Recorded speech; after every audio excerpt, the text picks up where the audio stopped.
Hello students, welcome to the online classes of Ambition Study Center.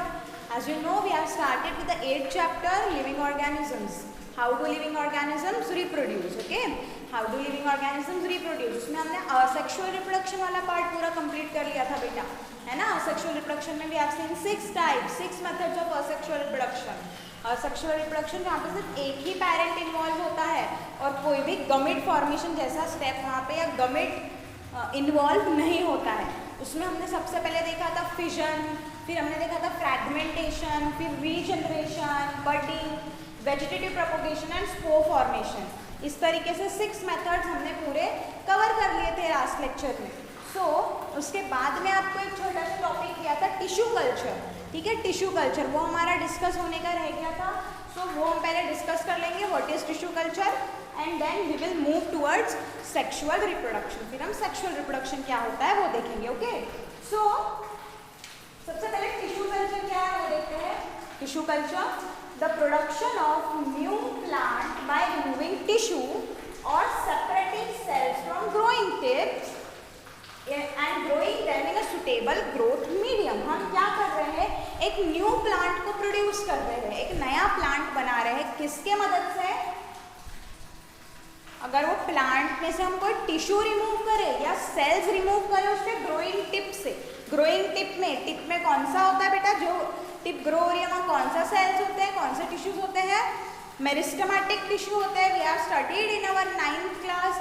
तो अगर हम ऐसे कुछ सेल्स रिमूव करते हैं वो प्लांट से, ठीक है, कोई टिश्यू को या किसी सेल्स को हम ग्रोइंग टिप से, जो ग्रोइंग टिप है प्लांट का, जो ग्रोइंग टिप होता है वहां से हम सेल्स को रिमूव करते हैं, उसको एक प्रॉपर ग्रोथ मीडियम में रखते हैं. ग्रोथ मीडियम मतलब what is growth medium? Growth medium मतलब ऐसा मीडियम जहाँ पे ग्रोथ के लिए जरूरी न्यूट्रिएंट्स प्रेजेंट होते हैं. यानी प्लांट को ग्रो करने के लिए जो भी सारे न्यूट्रिएंट्स चाहिए, जो भी उसकी आवश्यकताएं है, सॉल्ट, शुगर, आयन्स और प्लांट को हार्मोन्स भी लगते हैं, वो सारी चीज़ें उसमें प्रेजेंट होती है. आकार का बना हुआ एक होता है जेली लाइक, जेल जैसा मीडियम होता है, उसमें सारे के सारे न्यूट्रिएंट्स प्रेजेंट होते हैं. ऐसे न्यूट्रिएंट में क्या करेंगे हम, ये सेल्स को, ये टिश्यू को जो हमने एक प्लांट से रिमूव किए है उसको वहाँ पे डालेंगे. ओके, न्यूट्रिएंट मीडियम में. फिर क्या होगा, उस सेल को न्यूट्रिएंट मिल रहा है, वो सेल को हार्मोन्स मिल रहे हैं, तो वो सेल्स डिवाइड होंगे. वो सेल्स डिवाइड होके क्या करेंगे, एक mass of cell, group of cell form कर लेंगे, एक loose mass of cell form कर लेंगे सेल्स डिवाइड होने के बाद. और उस मास ऑफ सेल को हम कहते हैं callus. We call it as callus. That mass of cell is known as callus. अब क्या होगा, ये कैलस को फिर हम एक दूसरे न्यूट्रिएंट मीडियम में ट्रांसफर करते हैं. हम क्या करते हैं, कैलस को दूसरे न्यूट्रिएंट मीडियम में ट्रांसफर करते हैं जहाँ पे ऐसे हार्मोन्स होंगे जो उसको रूट फॉर्म करने में मदद करेंगे. ठीक है, फिर उसके बाद उसके रूट्स फॉर्म हो जाएंगे वहाँ पे. फिर उसके बाद ऐसे कैलस को हम क्या करेंगे और अलग न्यूट्रिएंट मीडियम में ट्रांसफर करेंगे जहाँ पे उसके शूट्स यानी स्टेम वगैरह फॉर्म हो जाएंगी. इस तरीके से क्या होगा, वो कैलस में से रूट्स और स्टेम्स फॉर्म हो जाएंगे, रूट शूट फॉर्म हो जाएंगे और छोटा सा प्लांटलेट वहाँ पे तैयार हो जाएगा वो न्यूट्रिएंट मीडियम में. फिर हम क्या करते हैं, हम फिर इस प्लांटलेट को क्या करेंगे, वहाँ से निकालेंगे न्यूट्रिएंट मीडियम में से और सॉइल में उसको लगा देंगे, सॉइल में उसको सो कर देंगे. ये पूरा होता है टिश्यू कल्चर टेक्निक. ऐसा सब होता है टिश्यू कल्चर में. फिर से एक बार बता रही हूँ, ध्यान से सुनेंगे. हमने क्या किया, प्लांट में से कोई टिश्यू या सेल्स निकाल लिए उसके टिप्स में से वगैरह. ओके, एंड वो सेल्स को हमने न्यूट्रिएंट मीडियम में रखा. न्यूट्रिएंट मीडियम यानी प्लांट को ग्रो करने के लिए जो भी सारी ज़रूरी चीज़ें होती है वो वहाँ पे प्रेजेंट है, हार्मोन्स वगैरह. फिर वो सेल डिवाइड होकर उन्होंने क्या बना लिया, एक मास ऑफ सेल्स, एक लूज मास ऑफ सेल्स, बहुत सारे सेल्स उन्होंने बना लिए. उसको हम कह रहे थे कैलस. उसको हम कह रहे थे कैलस. वो मास ऑफ सेल को हम कहते थे कैलस. फिर हमने वो कैलस को ट्रांसफर किया एक दूसरे न्यूट्रिएंट मीडियम में. वो न्यूट्रिएंट मीडियम में ऐसे हार्मोन्स थे जिसके वजह से उसके रूट फॉर्म होंगे जो रूट के ग्रोथ को प्रमोट करते हैं. हमने देखा है ना वेरियस हार्मोन्स, लास्ट टॉपिक में हमने कंट्रोल एंड कोऑर्डिनेशन वाले टॉपिक में हमने देखा था. ओके, वेरियस प्लांट्स हार्मोन्स, तो ऐसे हार्मोन्स उसमें प्रेजेंट है. फिर हम उसको और अलग एक न्यूट्रिएंट मीडियम में रखेंगे जहाँ पे ऐसे स्टेम शूट फॉर्म करने में मदद करेंगे। इस तरीके से वहाँ पे छोटा सा प्लांटलेट तैयार हो जाएगा, फिर उसको निकाल के हम सॉइल में लगा देंगे, वहाँ से पूरा का पूरा प्लांट पौधा तैयार हो जाएगा। यही होता है टिश्यू कल्चर टेक्निक में। अब ये टिश्यू कल्चर टेक्निक का एडवांटेज क्या है? टिश्यू कल्चर टेक्निक का एडवांटेज एक ऐसा है कि यहाँ पे डिजीज फ्री प्लांट्स बनाए जा सकते हैं। हमें जो टिश्यू, हमें जो सेल ले रहे हैं ना ग्रोइंग टिप से, वो कैसा होता है, वो पार्ट ऐसा होता है प्लांट का जहाँ पे कोई भी वायरस वगैरह का इन्फेक्शन नहीं होता है। तो ऐसे सेल और टिश्यू से अगर हम प्लांट तैयार करेंगे तो वो प्लांट्स कैसे होंगे बेटा? Those plants will be disease free. Okay, so this was your tissue culture. ये पूरा है आपका टिश्यू कल्चर टेक्निक। नाउ इसके बाद हमको चालू करना है sexual reproduction. Now we have to see about sexual reproduction. I hope tissue culture सबको क्लियर हो गया होगा। अपना अटेंडेंस भी लगा दो आप लोग, कमेंट बॉक्स में जाकर अपना अटेंडेंस लगा दो, और बार बार आपको अटेंडेंस लगाते रहना है बेटा, बार बार आपको अटेंडेंस लगाते रहना है। नेक्स्ट हम देखेंगे सेक्सुअल रिप्रोडक्शन। सेक्सुअल रिप्रोडक्शन में अगेन हमको पता है दो पेरेंट्स इन्वॉल्व होते हैं सेक्सुअल रिप्रोडक्शन में, and reproduction with the help of gametes होता है। Gametes germ cells, sex cells या रिप्रोडक्टिव सेल्स हमने उसको कहा था। वेराज अगर हम असेक्सुअल रिप्रोडक्शन की बात कर रहे थे तो हमने देखा, अभी तक हमने जो सारे असेक्सुअल रिप्रोडक्शन के मेथड पढ़े वहाँ हमने देखा कि कहीं भी कोई भी गैमेट फॉर्मेशन नहीं हो रहा था, सिर्फ सिंगल पेरेंट ही इन्वॉल्व था। तो सेक्सुअल रिप्रोडक्शन में कितने पेरेंट्स इन्वॉल्व होते हैं? 2 पेरेंट्स आर इन्वॉल्व। लेकिन सेक्सुअल रिप्रोडक्शन चालू करने से पहले हम कुछ क्वेश्चंस डिस्कस कर लेते हैं। क्वेश्चंस आपके टेक्स्ट बुक पेज नंबर 133 पे कुछ क्वेश्चंस दिए हुए हैं, so we will discuss those questions. How does binary fission differ from multiple fission? Binary fission और मल्टीपल फिजन में डिफरेंस क्या है? बाइनरी फिजन में एक सेल डिवाइड होकर सिंपली 2 सेल बना लेता है, एग्जाम्पल अमीबा, एग्जाम्पल लेशमीनिया, ठीक है। और मल्टीपल फिजन में क्या होता है? एक सेल सिस्ट फॉर्म करता है और बहुत सारे मल्टीपल सेल्स को बनाता है, मल्टीपल सेल्स बनाता है, जैसे कि प्लाज्मोडियम जो मलेरियल पैरासाइट है। ओके, सो ये आंसर्स भी आपको अपने कॉपी में लिख लेने हैं बेटा, नोट्स तैयार कर लेने हैं, आंसर्स अपने कॉपी में लिख लेने हैं। Next, why is variation beneficial? Oh sorry, how will an organism be benefited if it reproduces through spores? अगर कोई ऑर्गेनिज्म स्पोर के थ्रू रिप्रोड्यूस करता है तो उसमें बेनिफिट कैसा होगा? देखो, हमने फंगस में स्पोर फॉर्मेशन देखा था, कुछ प्लांट्स भी होते हैं जो स्पोर फॉर्म करते हैं और कुछ बैक्टीरियाज भी होते हैं जो स्पोर फॉर्म करते हैं। अब ये जो स्पोर है ना, ये स्पोर के ऊपर में एक प्रोटेक्टिव कवरिंग जैसे थिक लेयर होती है, ठीक है। ये स्पोर के आउटलाइन में एक थिक लेयर बनी हुई होती है, प्रोटेक्टिव लेयर जैसे वो होती है। अब उसको कौन सी कंडीशन में वो प्रोटेक्ट करती है? बहुत एडवर्स कंडीशन, यानी बहुत ज़्यादा टेम्परेचर ज़्यादा है या बहुत कोल्ड कंडीशन वहाँ पे है, ठीक है। एक तो टेम्परेचर ज़्यादा हो सकता है या टेम्परेचर कम हो सकता है, ऐसी कंडीशन अगर वहाँ पे है, सो ऐसे कंडीशन में वो स्पोर को प्रोटेक्ट करके रखती है। कौन? वो जो प्रोटेक्टिव कवरिंग उसके ऊपर में प्रेजेंट होती है। और फिर जब सुटेबल कंडीशन आएंगी, यानी फेवरेबल कंडीशन आ जाएंगी, सब एनवायरनमेंट एटमॉस्फेयर अच्छा रहेगा सर्वाइव करने के लिए, एट दैट टाइम वो स्पोर जर्मिनेट होता है। यानी वो स्पोर में से अगर वो प्लांट का स्पोर है तो नया प्लांट निकलेगा, फंगस का है तो फंगस, और बैक्टीरिया है तो वहाँ से बैक्टीरिया फॉर्म होगा। यानी इस तरीके से वो क्या करता है? स्पोर उस ऑर्गेनिज्म को सर्वाइव करने में मदद कर रहा है, एडवर्स कंडीशन में भी एक तरीके से वो जिंदा रख रहा है उस प्लांट को। अगर हम प्लांट का स्पोर की बात करते हैं तो क्योंकि उसके ऊपर में प्रोटेक्टिव कवरिंग है, और जब एडवर्स कंडीशन चली गई, जब वापस से फेवरेबल अच्छी कंडीशंस आ गई, तब वहाँ से नया प्लांट फॉर्म हो जाएगा वो स्पोर में से, है ना। इस तरीके से स्पोर की क्या इंपॉर्टेंस है? एडवर्स कंडीशन में भी वो सर्वाइव करने में मदद करेगा। Next, can you think of reasons why more complex organisms can not give rise to individual through regeneration? हमने देखा था रीजनरेशन हो रहा था प्लेनेरिया में, वो बोल रहे हैं कि जो मोर कॉम्प्लेक्स यानी और कॉम्प्लेक्स ऑर्गेनिज्म है, जिसमें टिश्यूज़ है और अलग अलग ऑर्गन्स बने हुए हैं, ऑर्गन सिस्टम्स बने हुए हैं, उनमें रीजनरेशन क्यों नहीं होता होगा? अभी हमने देखा था कि रीजनरेशन जब हो रहा था तो वहाँ पे स्पेशल टाइप ऑफ सेल्स थे, वो special type of cells divide होकर अलग अलग सेल बना सकते थे। अब मुझे बताओ कोई कॉम्प्लेक्स ऑर्गेनिज्म जैसे गोट या कोई भी एनिमल है और उसको हमने एक एक पार्ट में अगर कट कर दिया, डिवाइड कर दिया, तो वो पार्ट से पूरा का पूरा ऑर्गेनिज्म, वो कॉम्प्लेक्स ऑर्गेनिज्म डेवलप नहीं हो सकता है। क्यों?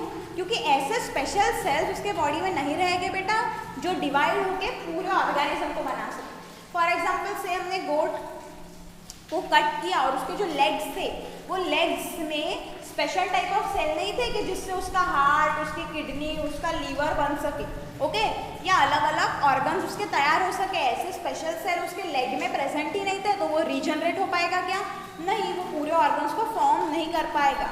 इसीलिए कॉम्प्लेक्स ऑर्गेनिजम्स में रीजनरेशन हमको देखने को नहीं मिलता। Why is vegetative propagation practiced for growing some types of plants? Okay? Vegetative propagation क्यों परफॉर्म किया जाता है वो पूछ रहे हैं ने। बेसिकली उसके एडवांटेजेस, उसके यूजेस, उसके बेनिफिट्स पूछा है। क्या है वेजिटेटिव प्रोपोगेशन के यूजेस बताओ। वेजिटेटिव प्रोपोगेशन से जो प्लांट तैयार होते हैं, ठीक है, वो जल्दी फ्रूट देते हैं। यानी जो सीड सो करोगे फिर प्लांट ग्रो होगा, फिर उसको फ्रूट आएंगे।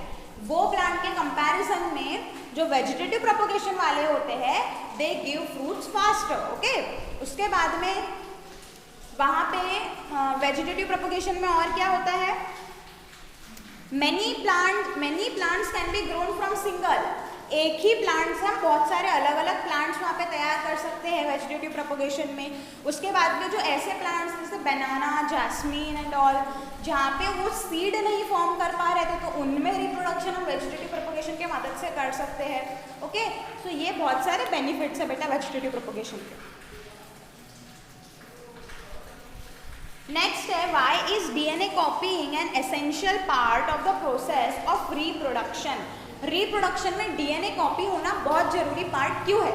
सो हमको पता है जब रिप्रोडक्शन हो रहा है तो हमको कुछ कैरेक्टरिस्टिक्स, यानी हम रिप्रोडक्शन होना मतलब फॉर्मेशन ऑफ न्यू ऑर्गेनिज्म, तो वो जो न्यू ऑर्गेनिज्म है उसमें जो कुछ कैरेक्टरिस्टिक्स है वो उसको कहाँ से मिली है? वो कैरेक्टरिस्टिक्स उसको उसके पेरेंट्स से मिली है। अब कैरेक्टरिस्टिक ट्रांसफर होके कैसे आई? कैरेक्टरिस्टिक्स ट्रांसफर होके कैसे आई? थ्रू डीएनए आई। यानी एक्चुअली में डीएनए ट्रांसफर हो रहा है और ये डीएनए ही रिस्पॉन्सिबल होता है कोई भी कैरेक्टरिस्टिक या फीचर के लिए। फॉर एग्जाम्पल हाइट, अगर पेरेंट्स टॉल है तो वो ऑफस्प्रिंग भी टॉल होंगे। यानी कैरेक्टरिस्टिक ट्रांसफर हुआ पेरेंट्स से ऑफस्प्रिंग में, किसके थ्रू हुआ? डीएनए के थ्रू हुआ। यानी एक्चुअली में डीएनए का कॉपी ट्रांसफर हो रहा है। तो डीएनए जब ट्रांसफर हो रहा है वो पेरेंट ऑफस्प्रिंग को डीएनए भेज रहा है, तो इसका मतलब क्या है कि वो पेरेंट ने पहले खुद डीएनए की एक कॉपी तैयार करना जरूरी है। अगर वो खुद के पास डीएनए की एक कॉपी तैयार नहीं करेगा तो how it will be transferred to the next generation, है ना। So that is why reproduction में DNA copying is very much important. समझ में आ रहा है? डीएनए की कॉपी तैयार होंगी और वो डीएनए ही ट्रांसफर होता है नेक्स्ट जनरेशन में, जिसके वजह से ही कैरेक्टरिस्टिक्स का ट्रांसफर वहाँ पे होता है। It makes possible the transmission of characteristics, okay, from parents to offsprings. तो ये सारे क्वेश्चंस आपको, इसके आंसर आपको अपने नोटबुक में लिख लेने हैं बेटा और प्रॉपर नोट्स तैयार कर लेना है। You can also refer S Chand, या मैंने एक्सप्लेनेशन को भी दे दिया, you can translate it in English and write down the answers.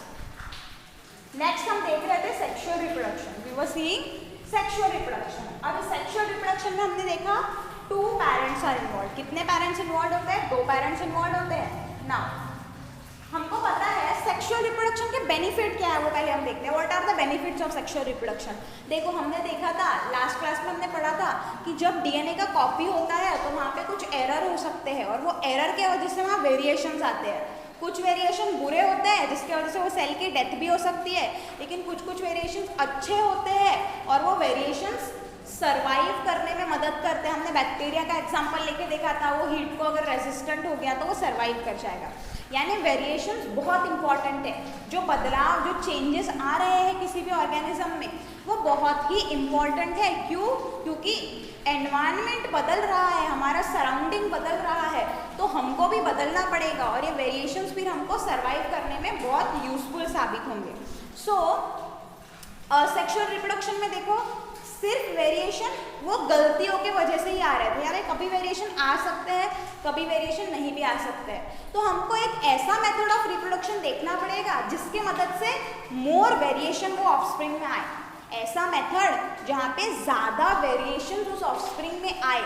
सो ऐसा मेथड होता है सेक्सुअल रिप्रोडक्शन। अभी आप खुद ही सोचो, सेक्सुअल रिप्रोडक्शन हमको हायर एनिमल्स में देखने को मिलता है। हायर मतलब human beings, dogs, cats and such kind of higher organisms जो है, एनिमल्स वगैरह है या प्लांट्स भी है, उसमें हमको सेक्सुअल रिप्रोडक्शन देखने को मिलता है। सो वहाँ पे जो ऑफस्प्रिंग होते हैं वो पेरेंट्स के जैसे एग्जैक्टली सिमिलर होते हैं क्या? एग्जाम्पल ले लो ह्यूमन बींग्स का, हम एग्जैक्टली सिमिलर है क्या हमारे किसी भी एक पेरेंट के साथ? नहीं, यानी हमारे में वेरिएशंस है, पेरेंट्स से अलग है हम, वेरिएशंस है। ऐसा असेक्सुअल में हो रहा था क्या? असेक्सुअल में बहुत ज़्यादा सिमिलर थे वो और बहुत कम वेरिएशंस थी, और वो वेरिएशंस, थोड़ी वेरिएशंस भी उसमें आ रही थी, वो किस वजह से आ रही थी? वो किस वजह से आ रही थी बेटा? डीएनए के कॉपी होने में जो एरर्स आ रहे थे उसके वजह से आ रही थी। लेकिन सेक्सुअल रिप्रोडक्शन में उसके अलावा भी वेरिएशन प्रेजेंट होते हैं, और वो वेरिएशन कहाँ से आते हैं वो ही अभी हमको देखना है, वो भी अभी हमको देखना है। देखो वो वेरिएशन वहाँ से आते हैं बेटा, हमको पता है हमारे को कैरेक्टरिस्टिक्स कहाँ से ट्रांसफर होके मिल रहे हैं? पेरेंट से ट्रांसफर होके मिल रहे हैं। वहाँ पे एक ही पेरेंट इन्वॉल्व था, सेक्सुअल रिप्रोडक्शन में 2 पेरेंट्स इन्वॉल्व है, यानी हमको जो कैरेक्टरिस्टिक्स मिली है वो 50% यानी आधी कैरेक्टरिस्टिक्स हमारे मेल पेरेंट्स से और आधी कैरेक्टरिस्टिक्स फीमेल पेरेंट्स से मिली है ना, 50% from father and 50% from mother. इनका कॉम्बिनेशन हुआ, मतलब बताओ, एक पेरेंट का डीएनए है, एक पेरेंट का डीएनए है, उसमें वेरिएशंस है ना, उसके जब डीएनए कॉपी होंगी तो उसमें वेरिएशंस, और ऑलरेडी पहले से जो वेरिएशंस होते आए हैं वो भी उस डीएनए में प्रेजेंट है। वैसे ही सेम मदर का डीएनए, वैसे ही सेम फीमेल पेरेंट का डीएनए, उसका डीएनए कॉपी होगा तो उसमें कुछ वेरिएशंस आएंगी, और ऑलरेडी जो पहले कॉपीइंग में वेरिएशंस आई है वो भी उस डीएनए में प्रेजेंट है। यानी 2 तरीके के डीएनए कंबाइन हो रहे हैं ऑफस्प्रिंग में, 2 तरीके के डीएनए कंबाइन हो रहे हैं ऑफस्प्रिंग में। तो मुझे बताओ ये कॉम्बिनेशन की वजह से और भी वहाँ पे वेरिएशंस आएंगे ना, और भी वहाँ वेरिएशंस आएंगे। कोई भी 2 चीज़ हमने कंबाइन कर दी है ना, फॉर एग्जाम्पल हमने क्या किया, एक हाफ जेनेटिक मटेरियल एक पेरेंट से, हाफ जेनेटिक मटेरियल दूसरे पेरेंट से, सो कॉम्बिनेशन वहाँ पे हो गया, और इसके मदद से और भी वेरिएशन वहाँ पे देखने को हमको मिलते हैं। This is why sexual reproduction ज़्यादा इंपॉर्टेंट है, क्योंकि सेक्सुअल रिप्रोडक्शन से जो ऑर्गेनिज्म बनते हैं उनमें वेरिएशंस होते हैं, और वेरिएशंस हमको सर्वाइव करने में मदद करते हैं। ओके बेटा, so let's see, 2 parents are involve. The DNA in the offspring is combination of DNA from 2 parents। ये भी हमको पता है, जो ऑफस्प्रिंग, जो चाइल्ड वहाँ पे बनेगा उसका जो डीएनए है वो दोनों पेरेंट्स का कॉम्बिनेशन रहेगा। उसको 2 पेरेंट इन्वॉल्व है ना, तो दोनों पेरेंट का डीएनए उसको मिलेगा। अब देखो, if the offspring receive DNA copies from both the parents, उसने क्या किया, एक कॉपी उसको डीएनए की मिली, कहाँ से? एक कॉपी उसको डीएनए की मिली फादर से, और एक कॉपी उसको डीएनए की मिली मदर से, एक फादर से और एक मदर से। तो उसके पास में ट्वाइस हो गया, उसके पास में जो डीएनए था वो ट्वाइस हो गया। आप डीएनए बोल लो या क्रोमोसोम्स, क्योंकि डीएनए कहाँ पे प्रेजेंट है? क्रोमोसोम्स पे। देखो इधर लिखती हूँ मैं, मेल पेरेंट और फीमेल पेरेंट, मेल पेरेंट और फीमेल पेरेंट। कितने नंबर ऑफ क्रोमोसोम्स होते हैं? देखो याद रखो, अगर आप लोगों को नहीं पता होगा तो ह्यूमन बीइंग में 23 पेयर्स यानी 46 क्रोमोसोम्स होते हैं। तो मैं डीएनए बोलूँ या क्रोमोसोम्स बोलूँ एक ही बात है, क्योंकि डीएनए क्रोमोसोम के फॉर्म में ही प्रेजेंट होता है। तो मेल के पास में 46 क्रोमोसोम है, फीमेल के पास में 46 क्रोमोसोम है, यानी एक पेरेंट दूसरा पेरेंट। अब इसने क्या किया, इसने सबसे पहले रिप्रोडक्शन में तो copy of chromosomes, copy of DNA होंगी, यानी इसने एक कॉपी बनाई 46 वाली, और इसने भी कॉपी बनाई पूरे क्रोमोसोम्स। इसने एक कॉपी दी और फीमेल ने एक कॉपी दी। अब मुझे बताओ इसके पास में कितने हो गए?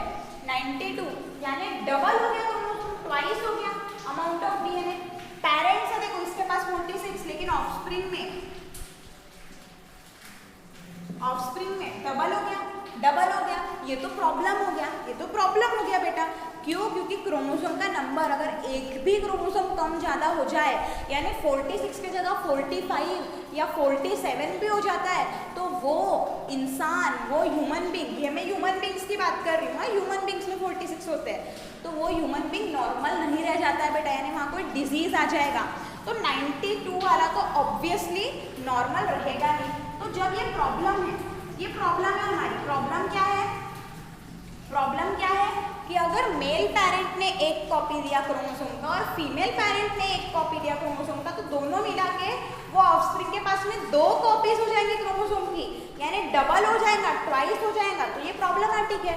तो इसका सॉल्यूशन क्या है? इसका सॉल्यूशन होता है formation of special reproductive cells.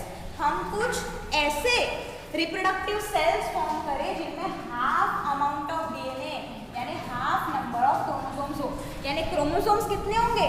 Half ही होंगे। हम क्या करेंगे? ये प्रॉब्लम था, तो हम क्या करते हैं, हमने ऐसा सॉल्यूशन, हमने मतलब नेचर ने इटसेल्फ ऐसा होता है, ठीक है, नेचर बाय नेचर ऐसा ही होता है। हम क्या करेंगे? स्पेशल रिप्रोडक्टिव सेल्स, हमारी बॉडी, हम मतलब हमारी बॉडी स्पेशल रिप्रोडक्टिव सेल्स बनाती है, और वो रिप्रोडक्टिव सेल्स में जो क्रोमोसोम के नंबर होते हैं वो हाफ होते हैं। हाफ क्रोमोसोम मतलब हाफ डीएनए, ठीक है, और उन्हीं को कहा जाता है बेटा गमेट्स, उन्हीं को कहा जाता है गमेट्स या जर्म सेल्स या सेक्स सेल्स या रिप्रोडक्टिव सेल्स, ओके। उनमें हाफ क्रोमोसोम्स होते हैं, ठीक है, यानी नॉर्मली कितने होंगे? नॉन रिप्रोडक्टिव सेल अगर है, बॉडी का कोई भी नॉन रिप्रोडक्टिव सेल है, तो उसमें 46 क्रोमोसोम्स है। रिप्रोडक्शन के टाइम पे स्पेशल सेल्स बन रहे हैं, स्पेशल सेल्स को हमने क्या बोला? गमेट्स या जर्म सेल, ठीक है, वो स्पेशल सेल को हमने क्या बोला? गमेट्स या जर्म सेल। उसमें क्या हो गया? क्रोमोसोम के नंबर हाफ, यानी 46 से कितने बताओ? हाफ 23 क्रोमोसोम्स, यहाँ पे 46 के 23 क्रोमोसोम्स, ठीक है। आपके बुक में कहीं 46 मेंशन नहीं किया, लेकिन अगर आप ये नंबर लेके चलोगे तो आपको इजीली और अच्छे से समझ में आएगा। ह्यूमन बींग्स में 46 क्रोमोसोम्स यानी 23 पेयर्स प्रेजेंट होती है बेटा क्रोमोसोम की। तो क्या हुआ?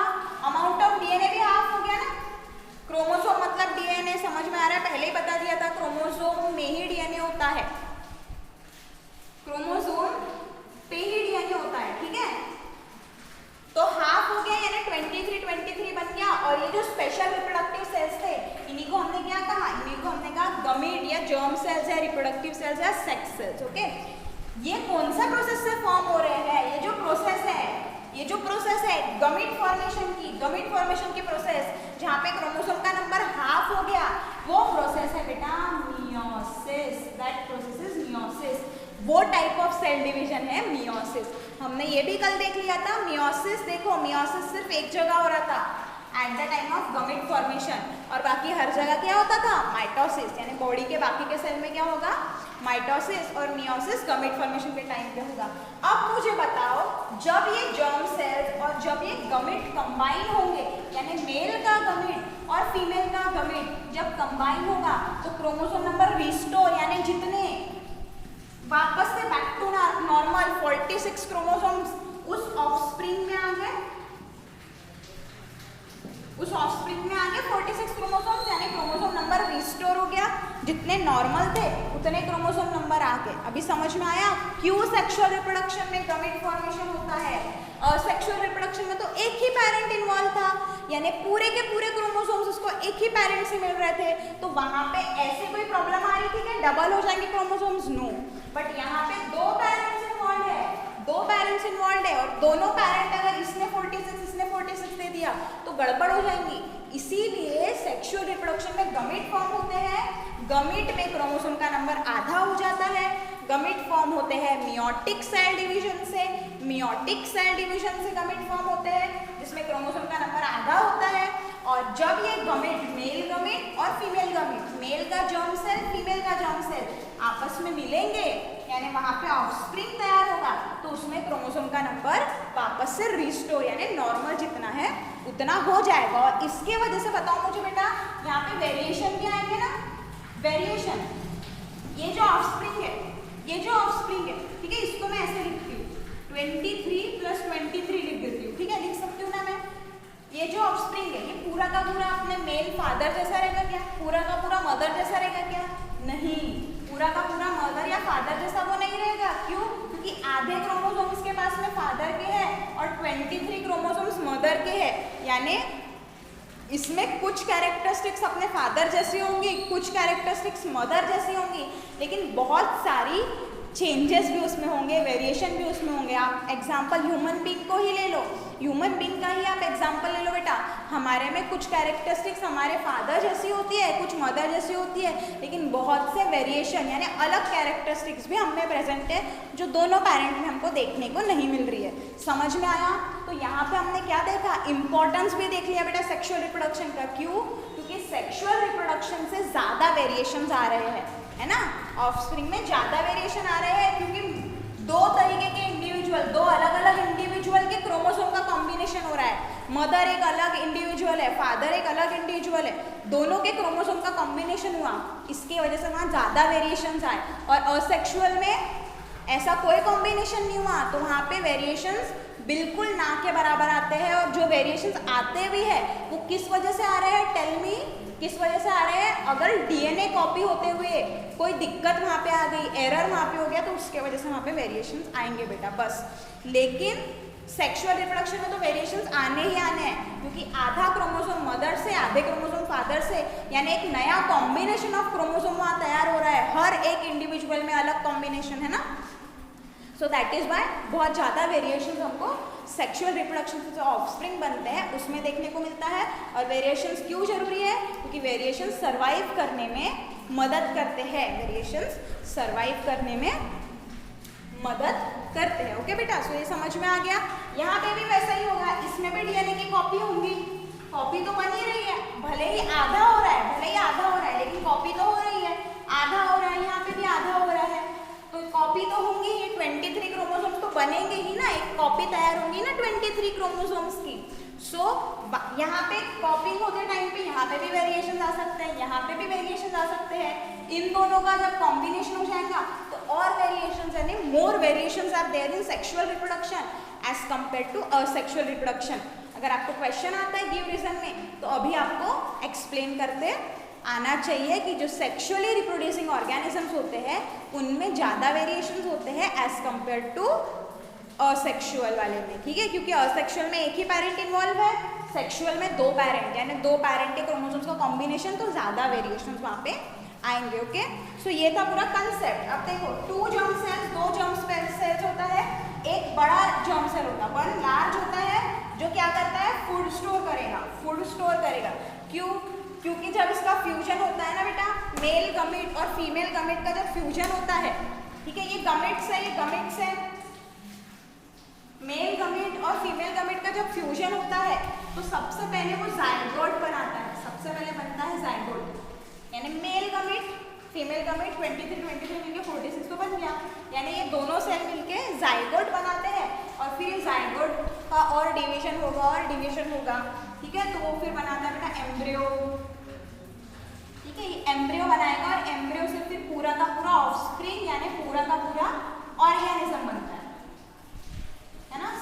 समझो इसको, इस चीज को समझो।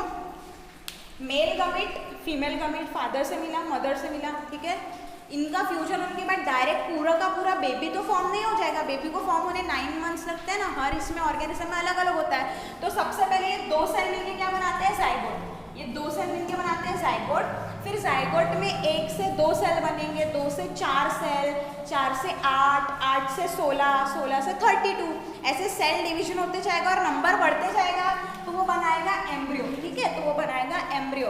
और फिर एम्ब्रियो में क्या होगा, अलग अलग organ, hands, legs, heart, liver, lung, ये सारे ऑर्गन्स जब तैयार होंगे एम्ब्रियो में, तब जाके पूरा का पूरा ऑर्गेनिज्म वहाँ पे बनेगा बेटा। ओके, क्लियर हो रहा है ये चीज़? आगे हम पढ़ेंगे, लेकिन इतना समझ में आ रहा है। ये 23 मिटा देती हूँ, अभी मैं यहाँ पे लिख देती हूँ मेल गमेट, समझ में तो आ जाएगा ना। मेल गमेट मतलब हाफ नंबर ऑफ क्रोमोसोम्स 23, और इसने क्या बना लिया, फीमेल गमेट। डिवीजन कौन सा, मियोसिस, इधर भी मियोसिस ही हो रहा है, दोनों में मियोसिस, मेल गमेट और फीमेल गमेट। अब गमेट का जुड़ना भी तो जरूरी है। पहला स्टेप क्या हो गया सेक्सुअल रिप्रोडक्शन में, पहला स्टेप तो गमेट का फॉर्मेशन, और दूसरा स्टेप क्या होगा, दो पेरेंट इन्वॉल्व है with the help of gametes, हमने बोला था sexual reproduction with the help of gametes, यानी पहला स्टेप गमेट फॉर्मेशन और दूसरा स्टेप गमेट का फ्यूजन। फ्यूजन मतलब भी मैंने बता दिया था, फ्यूजन मतलब यूनियन, यूनियन जुड़ना, मिलना। ओके, सो मेल गमेट और फीमेल गमेट का फ्यूजन होगा, यूनियन होगा, और तब जाके क्या बनेगा, जाइगोट। तब जाके क्या बनेगा, जाइगोट। जाइगोट से फिर और सेल के नंबर बढ़ेंगे तो एम्ब्रियो, और एम्ब्रियो से फिर जब अलग अलग ऑर्गन बन जाएंगे पूरे, तो पूरा का पूरा ऑर्गेनिज्म वहाँ पे तैयार हो जाएगा बेटा। ओके, सो ये जो प्रोसेस है ना मेल गमेट और फीमेल गमेट के फ्यूजन की, मेल गमेट और फीमेल गमेट के फ्यूजन की जो प्रोसेस है उसको कहते हैं फर्टिलाइजेशन।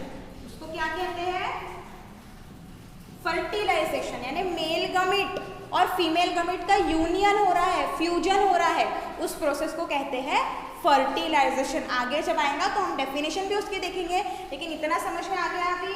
सेक्सुअल रिप्रोडक्शन की जब हम बात करें तो दो स्टेप, पहली स्टेप गमेट फॉर्मेशन, दूसरा गमेट का फ्यूजन मतलब फर्टिलाइजेशन। मेल गमेट और फीमेल गमेट फ्यूज होके फर्टिलाइजेशन जब होगा वहाँ पे तो जाइगोट बन जाएगा। तो देखो ये जब जाइगोट बन रहा है, जाइगोट ग्रो हो रहा है तो उसको एनर्जी भी लगेगी, जाइगोट ग्रो हो रहा है तो उसको एनर्जी भी लगेगी, यानी फूड लगेगा। तो ये जो फीमेल गमेट होता है ना वो थोड़ा सा लार्ज होता है, बड़ा होता है फीमेल गमेट, क्योंकि वो फूड स्टोर करके रखता है।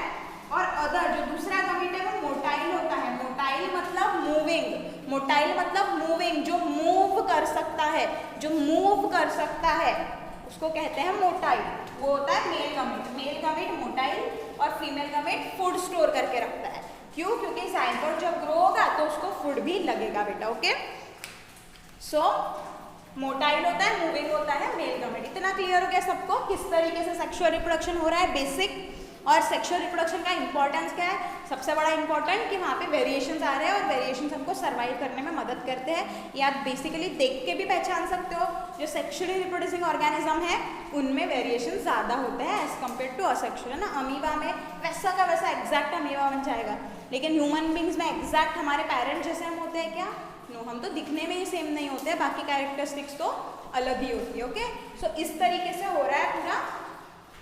हाफ हो जाएंगे क्रोमोसोम नंबर सबसे पहले, इसलिए हमने बोला कि गमेट फॉर्मेशन हो रही है हाफ। ऐसे सेल्स, ऐसे रिप्रोडक्टिव सेल्स जिनमें क्रोमोसोम नंबर कैसा है, हाफ है, उनको हम कहते हैं गमेट्स। ठीक है, कौन सा प्रोसेस से फॉर्म हो रहा है, meiosis.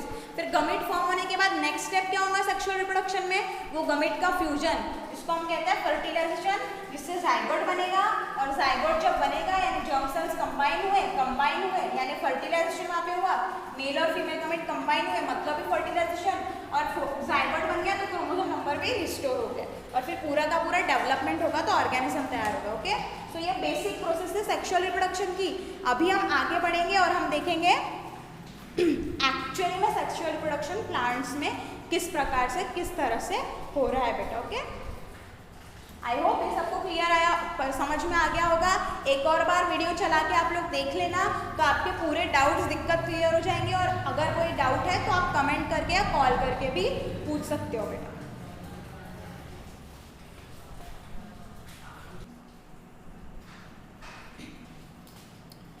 So now we will move towards sexual reproduction in flowering plants. Flowering plants जो है हमारे यानी एंजियोस्पर्म्स, एंजियोस्पर्म्स में सेक्सुअल रिप्रोडक्शन किस तरीके से होता है वो भी हमको देखना है। तो सबसे पहले जो स्ट्रक्चरल यूनिट ऑफ रिप्रोडक्शन है प्लांट्स में, यानी एक्चुअली में रिप्रोडक्शन, सेक्सुअल रिप्रोडक्शन अगर प्लांट्स में हो रहा है तो वो होता है बेटा फ्लावर में। It happens in flower, flower में होता है। तो इसीलिए हमको फ्लावर का स्ट्रक्चर पढ़ना बहुत ज़रूरी है। सबसे पहले हमको फ्लावर का स्ट्रक्चर अच्छे से पढ़ लेना है, then only we can understand the whole process of sexual reproduction, how it is happening. Okay, so सबसे पहले देखो जो हमारा फ्लावर होता है वो फ्लावर के 4 मेन पार्ट्स होते हैं। The 4 parts are pistil, stamen, petal and sepals. Okay, कौन से pistil, stamen, petals and sepals. Petals हम लोगों को पता है, पेटल्स मतलब जो फ्लावर की पंखुड़ियाँ होती है, कलर की होती है, अलग अलग कलर की, जो मैंने रेड से बनाई है उनको कहते हैं पेटल्स, उनको कहते हैं पेटल्स। सेपल्स मतलब ऐसे नीचे में देखो ग्रीन कलर की ऐसी पत्तियाँ जैसी होती है, एक्चुअली में लीफ नहीं है वो, ये यहाँ पे होती है फ्लावर के जस्ट नीचे में ग्रीन कलर की होती है, उनको कहते हैं बेटा सेपल्स, उनको कहते हैं सेपल। और नीचे में जहाँ पे पूरा फ्लावर सपोर्ट हो गया रहता है, ऐसा थोड़ा सा थिक स्ट्रक्चर दिखेगा आपको, जिसके ऊपर में पूरा फ्लावर होता है, उसको कहते हैं रिसेप्टेकल, उसको कहते हैं receptacle. Now what is pistil? Pistil मतलब अगर आप कोई भी फ्लावर के सेंटर में देखोगे, सबसे बढ़िया आप हिबिस्कस का फ्लावर अगर देखो, हिबिस्कस जैस्मिन जिसको बोलते हैं, वो फ्लावर अगर आप देखो तो आपको वहाँ पे सेंटर में कुछ ऐसा स्ट्रक्चर दिखाई देता है, ऐसा स्ट्रक्चर सेंटर में दिखाई देता है, जिसमें ऊपर में ये स्टिकी पार्ट होता है, एक स्टिकी पार्ट होता है ऊपर में, फिर ऐसा एक ट्यूब जैसे होता है, ट्यूब जैसे, उसको बोलते हैं स्टाइल। और बॉटम में, सबसे नीचे में बॉटम में ऐसा स्वोलन पार्ट यानी ऐसा फूला हुआ पार्ट हमको दिखाई देता है, जिसको कहते हैं ओवरी, जिसको कहते हैं ओवरी। तीन पार्ट, सेंटर में जो स्ट्रक्चर है उसके तीन पार्ट है, कौन से?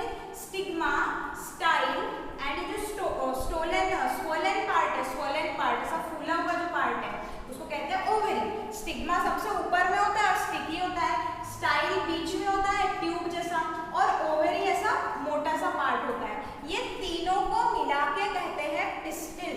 ये तीनों को मिला के क्या कहते हैं? पिस्टिल। तीनों को मिला के कहते हैं बेटा पिस्टिल, या कार्पेल भी बोल सकते हो, एक ही चीज है, पिस्टिल या कार्पेल, ये एक ही चीज को बोलते हैं। ओके, पिस्टिल और कार्पेल, ये तीनों को मिला के स्टिग्मा, स्टाइल, ओवरी मिला के होता है पिस्टिल। ओके, अब उसके बाजू में ना आपको कुछ ऐसे स्ट्रक्चर भी दिखाई देंगे, ऐसा एंथर होता है, एंथर, ये जो है ये एंथर होता है, और ये जैसा दिख रहा है ना आपको थ्रेड लाइक या फिलामेंट होता है, फिलामेंट जो उसको कनेक्ट करता है, जो उसको जोड़ता है, ठीक है, जो उसको जोड़ने का काम कर रहा है वो है फिलामेंट, और ये जो उसके ऊपर में है वो है एंथर, वो है एंथर, और ये दोनों को मिला के बोलते हैं बेटा स्टैमेन। ये दोनों को मिला के क्या बोलते हैं? स्टैमेन। समझ में आ रहा है? एंथर और ये फिलामेंट, एंथर और फिलामेंट, इसको मिला के क्या बोलते हैं? स्टैमेन।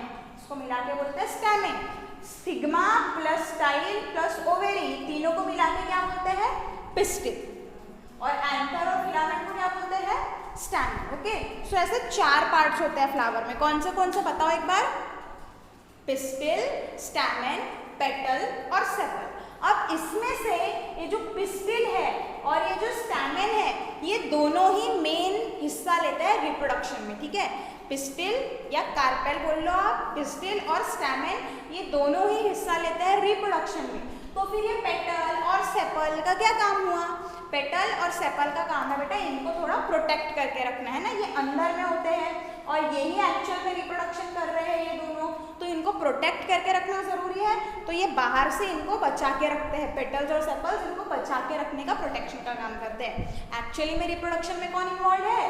कार्पेल या पिस्टिल बोल लो और स्टेमेन, ये दोनों का ही काम होता है रिप्रोडक्शन में। अब देखो ध्यान से सुनो, ये जो पिस्टिल है, ये पिस्टिल होता है बेटा female reproductive part. Pistil is female reproductive part. Pistil क्या है? फीमेल रिप्रोडक्टिव पार्ट है। ये जो पिस्टिल है ना, पिस्टिल में है ओवरी, ओवरी में होता है ओव्यूल, ओवरी में क्या होता है? ओव्यूल। ये जो अंदर में दिख रहा है ना, इसको ब्लू से बना देती हूँ मैं, तो आपको समझ में आएगा। ये दिख रहा है, ये है ओव्यूल। ओवरी के अंदर में जो मैंने ब्लू में बनाया है वो है ओव्यूल, और ओव्यूल के अंदर में होता है एग सेल। ओव्यूल के अंदर में क्या होता है? Egg cell. एग सेल मतलब nothing but female gamete. Female gamete, हमने बोला है सेक्सुअल रिप्रोडक्शन देख रहे हैं, मतलब फीमेल गमेट और मेल गमेट दोनों यहाँ पे होगा। अभी थोड़ी देर पहले देखा हमने, गमेट के मदद से होता है sexual reproduction, both the parents यानी फीमेल और मेल दोनों रहेंगे। तो फीमेल रिप्रोडक्टिव पार्ट कौन सा है? पिस्टिल। फीमेल रिप्रोडक्टिव पार्ट कौन सा है? पिस्टिल। क्यों है पिस्टिल? क्योंकि पिस्टिल फीमेल गमेट को तैयार कर रहा है। फीमेल गमेट मतलब एग सेल बोल लो या ओवम भी उसको बोलते हैं बेटा, कहीं पे ओवम लिखा होगा या एग सेल लिखा होगा तो कंफ्यूज नहीं होना है। ओवम और एग सेल मतलब होता है हमारा फीमेल गमेट, होता है हमारा फीमेल गमेट। तो फीमेल गमेट कौन बना रहा है? पिस्टिल। पिस्टिल में जो ओवेरी है, जो नीचे में ओवेरी है, ओवेरी में होता है ओव्यूल और ओव्यूल में होता है एग सेल, ठीक है। ये ओव्यूल के अंदर में होता है एग सेल। ये आगे में हम अच्छे से देखने वाले हैं, ठीक है, आगे में हम अच्छे से देखने वाले हैं। अभी तो इतना समझ लो, पिस्टिल मतलब फीमेल रिप्रोडक्टिव पार्ट, पिस्टिल के ओवरी में होता है ओव्यूल और ओव्यूल में होता है एग सेल मतलब फीमेल गमेट। फिर स्टैमेन क्या हो गया? Stamen is male reproductive part. Stamen is male reproductive part. और स्टैमेन पे जो एंथर होता है ना, एंथर, वो एंथर पे प्रेजेंट होते हैं बेटा। ये जो एंथर दिख रहा है आपका, एंथर, ये एंथर पे प्रेजेंट होते हैं पोलन ग्रेन्स। एंथर में क्या होते हैं? पोलन ग्रेन्स होते हैं। एंथर में पोलन ग्रेन्स होते हैं।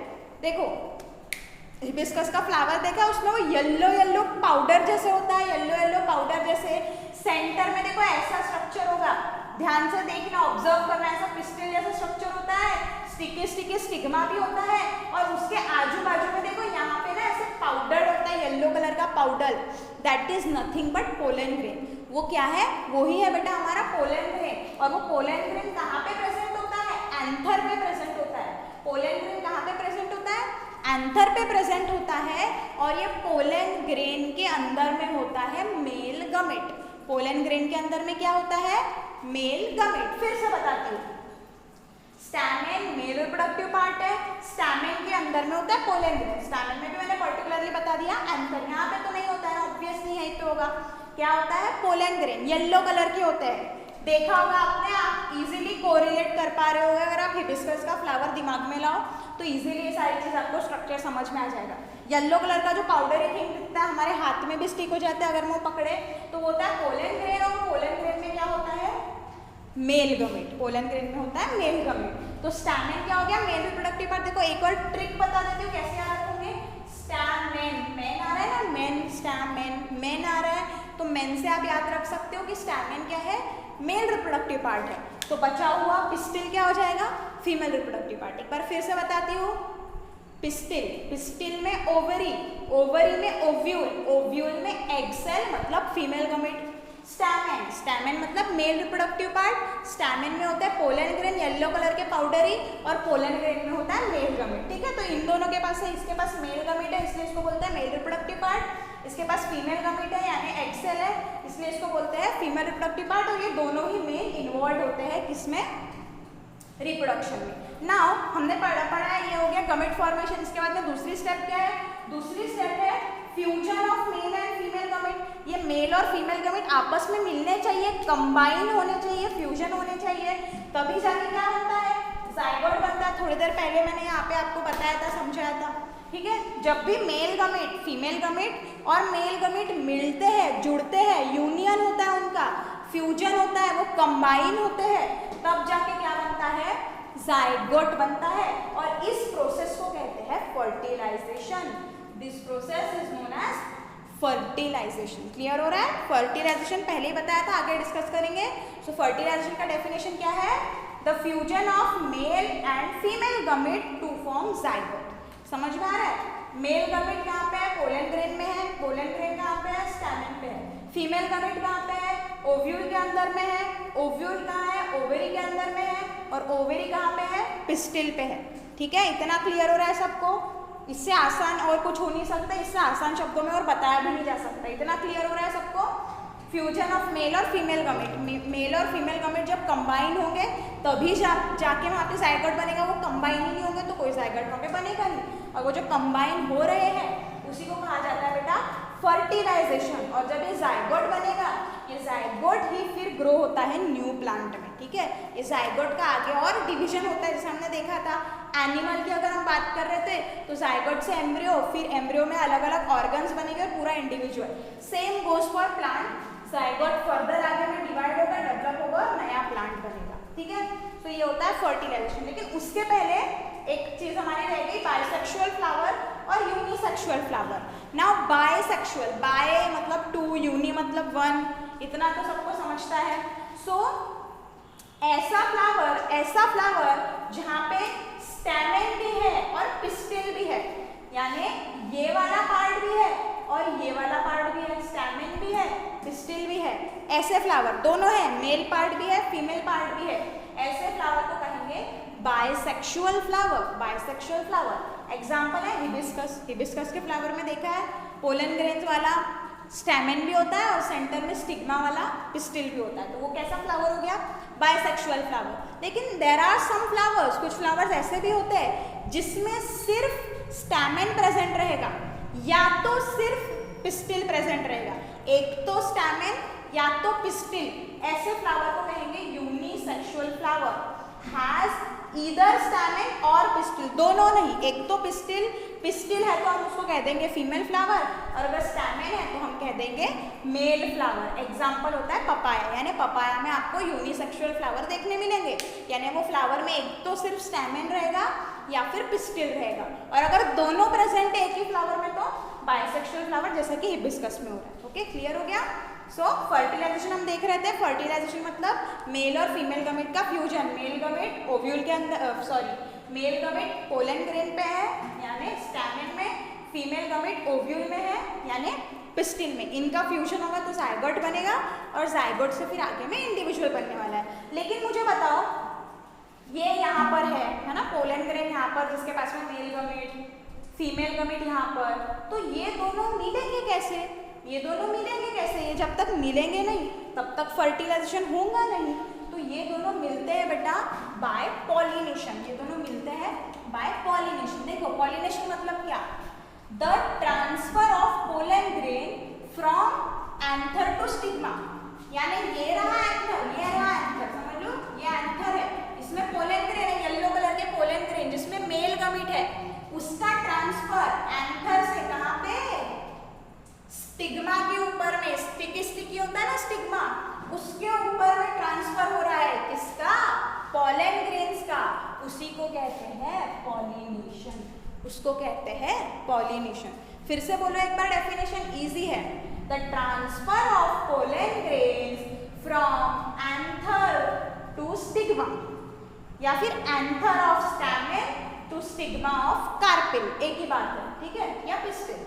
Okay, is known as pollination. ये पोलन ग्रेन जो येलो कलर के पोलन ग्रेन होता है वो स्टिकी स्टिकी स्टिग्मा पे ट्रांसफर हो जाएंगे, स्टिग्मा के ऊपर में ट्रांसफर हो जाएंगे, इसीलिए स्टिग्मा स्टिकी होता है ताकि वो पोलन ग्रेन को रिसीव कर पाए। अब ये ट्रांसफर होंगे कैसे? ये ट्रांसफर हो सकते हैं विंड, हवा के मदद से, वाटर के मदद से, या इंसेक्ट्स। इंसेक्ट्स होते हैं ना बटरफ्लाई वगैरह, फ्लावर पे आके बैठते हैं नेक्टर सक करने के लिए, हो सकता है उनके पैर में पोलन ग्रेन स्टिक हो जाए और यहाँ पे स्टिग्मा पे ट्रांसफर हो जाए। ओके, सो इस वजह से यानी विंड, एयर, वाटर या एनिमल्स, इंसेक्ट के वजह से ये पोलिनेशन हो सकता है। पोलिनेशन मतलब पोलन ग्रेन यहाँ से ट्रांसफर होकर स्टिग्मा पे आ रहे हैं, एंथर से स्टिग्मा पे आ रहे हैं। अब देखो क्या होगा, पोलिनेशन हो गया, मैंने यहाँ पे स्टिग्मा को यहाँ पे बना दिया, यहाँ पे पिस्टिल ही बना दिया है पूरा। देखो कैसे हो रहा है, ये पोलन ग्रेन यहाँ पे आ गया, ठीक है, पोलन ग्रेन एंथर से, यहाँ पे एंथर पे पोलन ग्रेन है ना, एंथर से ट्रांसफर होके स्टिग्मा के ऊपर में आ गया, यानी पोलन ग्रेन यहाँ पे आ गया, मतलब पॉलिनेशन हो गया। सॉरी, एक चीज रह गई है, पॉलिनेशन दो तरीके के होते हैं, self and cross pollination. Self pollination मतलब एक ही फ्लावर के, जैसे कि ये फ्लावर है, एक ही फ्लावर के एंथर से वो ही फ्लावर के स्टिग्मा पे आ रहा है, एक ही फ्लावर है उसी के एंथर से स्टिग्मा पे आ रहा है, तो उसको कहेंगे सेल्फ पॉलिनेशन।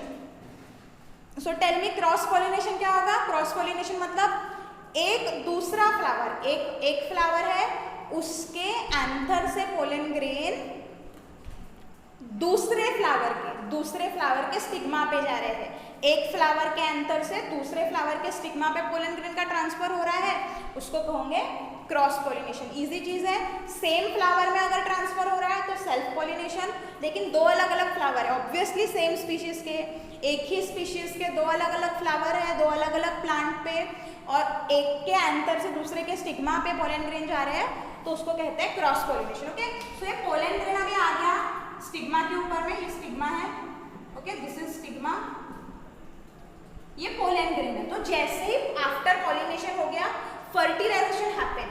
फर्टिलाइजेशन कैसे होता है? देखो पोलन ग्रेन में क्या है, पोलन ग्रेन के पास में हमने बोला, देखो पोलन ग्रेन के पास में मेल गमीट है, यानी पोलन ग्रेन में मेल गमीट है, और यहाँ पे देखो ये जो दिख रहा है ना ब्लू में, ये है ओव्यूल।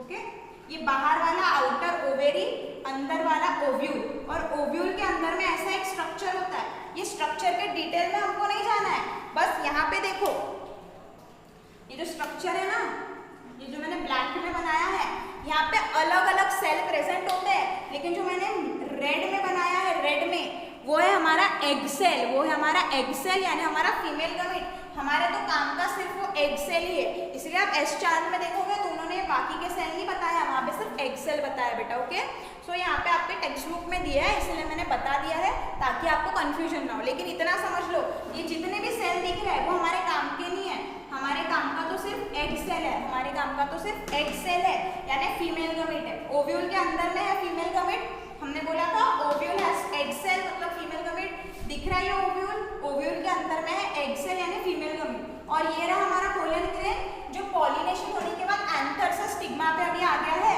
और ये पोलन ग्रेन के अंदर में है मेल गमीट। लेकिन ये यहाँ तक पहुंचेगा कैसे? सो याद करो हमने कंट्रोल एंड कोऑर्डिनेशन में पढ़ा था बेटा कीमोट्रोपिक मूवमेंट, कीमोट्रोपिक मूवमेंट के एग्जाम्पल में हमने देखा था formation of pollen tube is an example of chemotropic movement. यानी जो ओव्यूल है, ये जो ओव्यूल है उसमें एक तरीके का केमिकल होता है जिसके तरफ ये पोलन ट्यूब ग्रो होता है ना, जिसके तरफ ये पोलन ट्यूब ग्रो होता है। मेरे को बताओ अगर ये पोलन ग्रेन है हिबिस्कस के फ्लावर का, पोलन ग्रेन है हिबिस्कस के फ्लावर का और ये चला गया मैरीगोल्ड के फ्लावर पे, ठीक है, मैरीगोल्ड के फ्लावर पे, तो क्या वहाँ पे पॉलिनेशन होगा? नहीं, क्योंकि पोलन ट्यूब ही नहीं बनेगा। क्यों? क्योंकि वो जो केमिकल है उसके तरफ वो मूवमेंट शो नहीं करेगा। समझ में आ रहा है? एग्जाम्पल समझ में आ रहा है? यहाँ पे क्या समझ लो आप, कीमोट्रोपिक मूवमेंट की वजह से यानी ये ओव्यूल के तरफ एक पोलन ट्यूब ग्रो होता है, ये ओव्यूल के तरफ एक पोलन ट्यूब ग्रो होता है जो हमने पढ़ा था हमारे कीमोट्रोपिक मूवमेंट में। तो जैसे ही पॉलिनेशन हुआ, पॉलिनेशन होने के बाद में ये जो पोलन ग्रेन है, ये पोलन ग्रेन में से पोलन ट्यूब निकलता है और ये पोलन ट्यूब एंटर करता है बेटा हमारे ओवरी में, सॉरी ओव्यूल के अंदर में, ये ओव्यूल के अंदर में जाएगा पोलन ट्यूब, ठीक है। ये पोलन ट्यूब निकला, कहाँ से निकला? ये पोलन ग्रेन है, पोलन ग्रेन यहाँ पे कैसे आया? पॉलिनेशन से पोलन ग्रेन आया। अब pollen tube is formed towards ovary. अब पोलन ट्यूब कहाँ से बना? पोलन ग्रेन से पोलन ट्यूब बना ओवेरी के तरफ। ओवेरी के तरफ ही क्यों गया? ओव्यूल के तरफ ही क्यों गया? ड्यू टू कीमोट्रोपिक मूवमेंट, स्टिमुलस क्या है? Chemical movement towards a particular chemical जो इस ओव्यूल के पास में प्रेजेंट होगा, ठीक है। उसके डीप में हमको नहीं जाना है, बस एग्जाम्पल था कीमोट्रोपिक मूवमेंट का, इसलिए मैंने फिर से यहाँ पे आपको बता दिया। तो यहाँ से एक पोलन ट्यूब बना, इसमें प्रेजेंट है मेल गमीट, ठीक है। दूसरे कलर से बना देती हूँ, इसमें प्रेजेंट है मेल गमीट, है ना। पोलन ग्रेन में होता है ना मेल गमीट, हमने बोला मेल गमीट, तो अभी ये मेल गमीट, ये जो पोलन ट्यूब बना, ये पोलन ट्यूब बना, ये पोलन ट्यूब के थ्रू ये मेल गमीट कहाँ पे आ जाएगा? एग सेल के पास में आ जाएगा। अभी egg cell female gamete ovule के अंदर में प्रेजेंट है। जैसे ही ये यहाँ पे आता है ना, ये पोलन ट्यूब का टिप, पोलन ट्यूब का जो टिप है एंड, वो बर्स्ट हो जाता है, टूट जाता है, फट जाता है, ठीक है। तो यहाँ से ये आ जाएगा मेल गमीट, पूरा ट्रांसफर होके आ जाएगा एग सेल के पास में, अंदर में आ गया मेल गमीट। यहाँ पे ये बर्स्ट हो गया, यहाँ से मेल गमीट अंदर में आ गया, और ये मेल गमीट, ये फीमेल गमीट, हो गया दोनों का फ्यूजन, मेल गमीट और फीमेल गमीट कंबाइन हो गए, और वो हो गया हमारा फर्टिलाइजेशन हैपेंस, फर्टिलाइजेशन होगा वहाँ पे। फिर समझ में आया? फ्यूजन ऑफ मेल गमीट और फीमेल गमीट, जब ये फ्यूज होंगे, जब ये फ्यूज हो गए एग सेल यानी फीमेल गमीट, ये ब्लैक में जो बनाया मेल गमीट, पोलन ग्रेन से निकला, पोलन ट्यूब से होता हुआ ओव्यूल तक पहुंच गया, और मेल गमीट और फीमेल गमीट जब फ्यूज हो गए तो क्या बना लेंगे? जाइगोट। क्या बना लेंगे? जाइगोट बना लेंगे, है ना। फर्टिलाइजेशन हुआ, मेल और फीमेल गमीट फ्यूज हुए, female gamete male gamete fuse है, तो क्या बना लिए? जाइगोट बना लिए। अब बताओ क्या होगा? जाइगोट डिवाइड होगा, जाइगोट के सेल्स डिवाइड होंगे, और डिवाइड होंगे 1 से 2 सेल, 4, 8, 16 ऐसे सेल्स बनेंगे, और क्या बना लेगा वो? एम्ब्रियो बना लेगा, एम्ब्रियो बना लेगा। कहाँ पे बन रहा है embryo? With in ovule, ovule के अंदर हो रहा है, ये ब्लू में जो है ओव्यूल, उसके अंदर में हो रही है सारी प्रोसेस।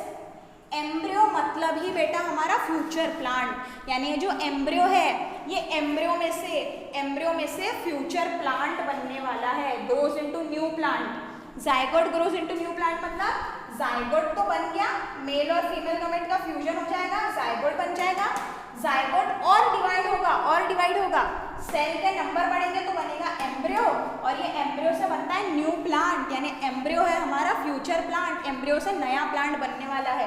कहाँ पे प्रेजेंट है एम्ब्रियो? ओव्यूल में, ओव्यूल में। तो आफ्टर दिस, ये पूरा होने के बाद जो हमारा ओव्यूल है, ओव्यूल कन्वर्ट हो जाता है सीड में। ओव्यूल किसमें कन्वर्ट होगा? सीड में। हमने क्या बोला? ओव्यूल में क्या तैयार हो गया? ओव्यूल में एम्ब्रियो तैयार हो गया। एम्ब्रियो मतलब फ्यूचर प्लांट, ओव्यूल में एम्ब्रियो, और ओव्यूल किस में कन्वर्ट हो गया? सीड में। यानी हम कहते हैं सीड में ही फ्यूचर प्लांट होता है ना, सीड में फ्यूचर प्लांट। सीड को जब हम जमीन में सो करते हैं तो उसमें से नया प्लांट निकलता है, यानी सीड में फ्यूचर प्लांट होता है। क्यों? क्योंकि सीड कहाँ से बनी है? सीड बनी है ओव्यूल से, और ओव्यूल में क्या है? एम्ब्रियो है, और एम्ब्रियो ही ग्रो होके क्या बनाएगा? Future plant. तो क्लियर हो रहा है? क्लियर हो रहा है कंसेप्ट? ओव्यूल बन जाता है सीड में, और ये ओव्यूल सीड में बन गया, और ये ओव्यूल के बाहर में जो ओवेरी है, सीड के ऊपर में क्या होता है बताओ? सीड के ऊपर में फ्रूट। तो ओवेरी कन्वर्ट होती है फ्रूट में, ओव्यूल कन्वर्ट होता है सीड में। ओव्यूल में है एम्ब्रियो, तो सीड में है एम्ब्रियो, और ये एम्ब्रियो से नया प्लांट वहाँ पे तैयार होगा। ठीक है, तो इस तरीके से पूरा प्रोसेस हो रहा है बेटा फर्टिलाइजेशन का। एक बार फिर से बताती हूँ, फर्टिलाइजेशन होने के लिए पॉलिनेशन होना जरूरी है, मतलब पोलन ग्रेन का ट्रांसफर होगा एंथर से स्टिग्मा पे, एंथर से स्टिग्मा पे आ गया पोलन ग्रेन, फिर होता है पोलन ग्रेन में से पोलन ट्यूब निकलता है। ये पोलन ट्यूब निकलेगा और आएगा बेटा ओव्यूल तक एग सेल के पास, फिर वो बर्स्ट हो जाएगा, उसका टिप फट जाएगा टिप, और ये जो मेल गमेट इसके अंदर था, पोलन ग्रेन के अंदर में मेल गमेट था, ये ट्रांसफर होगा, ट्रांसफर होते होते कहाँ पे आ जाएगा? जो ओव्यूल में एग सेल है उसके पास में आ जाएगा। यानी मेल गमेट पोलन ग्रेन का, फीमेल गमेट यानी ये जो एग सेल है, फीमेल गमेट, एग सेल, ओवा एक ही चीज है। ठीक है, और मेल गमेट ये पोलन ग्रेन से निकल के यहाँ पे आया और दोनों का फ्यूजन हुआ, जाइगोट बना, इसी को बोलते हैं फर्टिलाइजेशन। जब जाइगोट बना तो जाइगोट से बनेगा एम्ब्रियो। कहाँ पे हो रहा है ये पूरा? ओव्यूल में, ओव्यूल कन्वर्ट हो जाएगा सीड में, ओवेरी कन्वर्ट हो जाएगी फ्रूट में, और बाकी का ये तो बीच का। मैम बाकी के हिस्सा क्या हुआ? पत्तियों का क्या हुआ? सेपल का, पेटल का क्या हुआ? तो आप लोग मुझे बताओ क्या होता है? सेपल्स पेटल्स झड़ जाती है बेटा। जहाँ पे फ्लावर होता है वहीं पे कुछ समय के बाद में फ्रूट तैयार होता है। अगर आपने ऑब्जर्व किया होगा तो जहाँ फ्लावर होता है ना वहीं पे फ्रूट तैयार होता है, और फ्लावर की पत्तियाँ, फ्लावर वो पूरा झड़ जाता है ना। कोई भी प्लांट है, जैसे कि फॉर एग्जाम्पल गौवा ट्री है, या आम का पेड़ है, या जाम का पेड़ है, तो वहाँ पे देखो पहले वो पेड़ में फूल आते हैं, जिसको हम बार भी बोलते हैं, फूल आते हैं और फिर वहीं पे फल लगते हैं। यानी ये जो फ्लावर था इसकी पत्तियाँ वगैरह झड़ जाएंगी, जब फर्टिलाइजेशन हो गया, जाइगोट बन गया, एम्ब्रियो बन गया, ये पूरा झड़ जाएगा और ओवेरी कन्वर्ट हो जाएगा फ्रूट में। यानी जहाँ फ्लावर था वहीं फ्रूट बना, और ओवेरी के अंदर जो ओव्यूल है, और ओव्यूल में एम्ब्रियो है, ओवेरी के अंदर ओव्यूल है, ओवेरी बना फ्रूट, ओव्यूल बना सीड। कंफ्यूज मत होना, गलत भी लिख के मत आना, ऐसा मत लिख देना ओवेरी सीड में कन्वर्ट हो जाएगा और ओव्यूल फ्रूट में, गलत हो जाएगा। ध्यान से, बाहर में क्या है? ओवेरी, तो बाहर में फ्रूट, ओव्यूल सीड, ओव्यूल में एम्ब्रियो मतलब सीड में एम्ब्रियो, और एम्ब्रियो से बनेगा फ्यूचर प्लांट। कैसे मुझे आप लोग बताओ। सीड आप जमीन में सो करते हो, हमने सीड जमीन में सो कर दी। सीड जब जमीन में सो करते बेटा तो देखो उसमें से एक पार्ट ऐसा ऊपर की तरफ ग्रो होता है और कुछ पार्ट नीचे की तरफ ग्रो होता है ना। उसी को कहते हैं सीड जर्मिनेशन। सीड का जब ग्रोथ होता है, हमने जमीन में उसको सो किया, वाटर डाला, तो कुछ दिन के बाद देखो ये सीड, अगर ये सीड है हमारी, तो इस सीड में से ऊपर की तरफ जो निकलता है उसको बोलते हैं प्ल्यूमूल, और नीचे की तरफ यानी ये सॉइल है, जमीन में नीचे की तरफ जो होता है उसको कहते हैं रेडिकल, उसको कहते हैं रेडिकल। ये रेडिकल से बनेगा आगे में रूट, और प्ल्यूमूल से बनेगा शूट। शूट मतलब स्टेम, ऊपर वाला पार्ट, जमीन के ऊपर वाला पार्ट शूट, जमीन के नीचे वाला पार्ट रूट। ठीक है, तो ऐसे दो चीजें निकलती है सीड में से, प्ल्यूमल ऊपर वाला प्ल्यूमल, नीचे वाला रेडिकल, रेडिकल से रूट, प्ल्यूमल से शूट। ओके, सो इसी प्रोसेस को जहाँ से सीड में से प्लांट निकल रहा है उसको ही कहते हैं सीड जर्मिनेशन। उसी को क्या कहते हैं बेटा, seed germination, formation of plant from seed या ग्रोथ ऑफ सीड, ऐसा भी कह सकते हो आप, growth of plant from seed. Actually में ग्रोथ ही हो रही है, उसको कहते हैं सीड जर्मिनेशन। सीड जर्मिनेशन, जब ये सीड हम सो करेंगे, या ऐसा भी हो सकता है फ्रूट जमीन पे गिर जाता है, फ्रूट तो डिस्ट्रॉय हो जाता है लेकिन सीड में से फिर वो पेड़ निकलने लगता है, उसी को कहते हैं सीड जर्मिनेशन।